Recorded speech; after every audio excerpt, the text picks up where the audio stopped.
ধৰক আমি চৰকাৰক এটা মুখ্যমন্ত্ৰীক আহ্বান জনাবলৈ আমি ওলাই আহিছোঁ। গতিকে আমি দীৰ্ঘদিন ধৰি আমাৰ আন্দোলন হৈ আছিলে সমগ্ৰ অসম অংগনবাদী কৰ্মী সহায়িকাসকলৰ।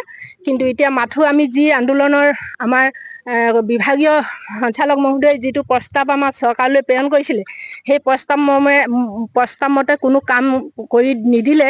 মাথো এটি আমাৰ কৰ্মী আছিলে 15,000 টকা আৰু সহায়িকা আছিলে 10,000 টকা।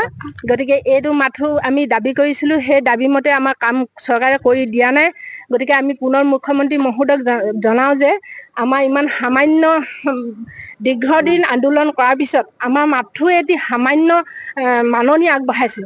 আমাৰ সেই মাননীয়ে আমাৰ এই ঘৰ সংসাৰ চলিবলৈ আমাৰ অংগনবাদী কৰ্মী সহায়িকা বহুতো অসুবিধা হৈছে। গতিকে আমি মুখ্যমন্ত্ৰী মহোদয়ক ইয়াৰ পৰা আমি সংবাদ মাধ্যমেৰে অনুৰোধ কৰিব বিচাৰিছোঁ যাতে আমাৰ মাননীটো পুনৰ বিবেচনা কৰি আমাক যাতে আমাৰ এই দুখীয়া মহিলাসকলক এই ঘৰ সংসাৰখন চলিব পৰাকৈ আমাৰ ল'ৰা ছোৱালী পঢ়া শুনা কৰিবলৈ সুবিধা কৰি খাবলৈ ভাত কাপোৰ দিবলৈ আমাক যদি অকণমান শক্তি দি আমাক মাননীটো আগবঢ়াই আমি নথৈ সুখী হ'ম। এই অংগনবাদী কৰ্মী সহায়িকাসকলে কিমান কষ্ট কৰিবলগীয়া হয়, কিন্তু তাৰ ফলত কোনো পাৰিতোষিক আমি পোৱা নাই যেনেধৰণে পাব লাগে। সামান্য এটি পৰিমাণৰ আমাক মাননি দি পেলাই আমাক ইমানবোৰ কাম কৰোৱাই আছে।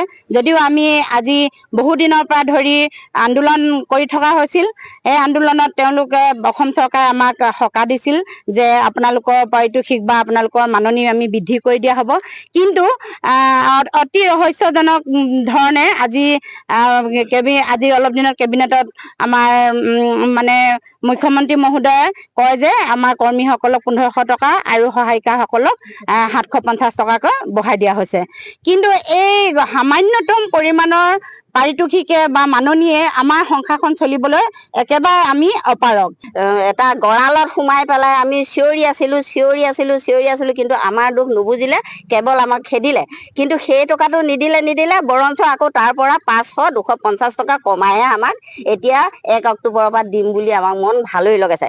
কিন্তু মন্ত্ৰী মহোদয় আপুনি চাওক, আপোনালোকৰ ঘৰত কৰ্ম কৰা পাৰ্ট টাইম কাম কৰা মানুহগৰাকীৰ দৰমহা কিমান সেইটো আপোনালোকে ভাবি চাওক। কিন্তু আমি ৰাতিপুৱাৰ পৰা অন্ততঃ 8টা বজাৰ পৰা ফেচ কেপচাৰ ল'বলৈ যাওঁতে আৰু হোম ভিজিট কৰিবলৈ যাওঁতে কৰ্মীৰ লগতে সহায়িকাও যাব লাগিব, মোবাইলৰ নেট নেপায়, বাৰী চুকে চুকে ঘূৰি ফুৰিব লাগিব। তেনেকৈ কৰোঁতে 2টা-3টা বাজি যায়, অলৰেডি গোটেই দিনটোৱে পাৰ হয়।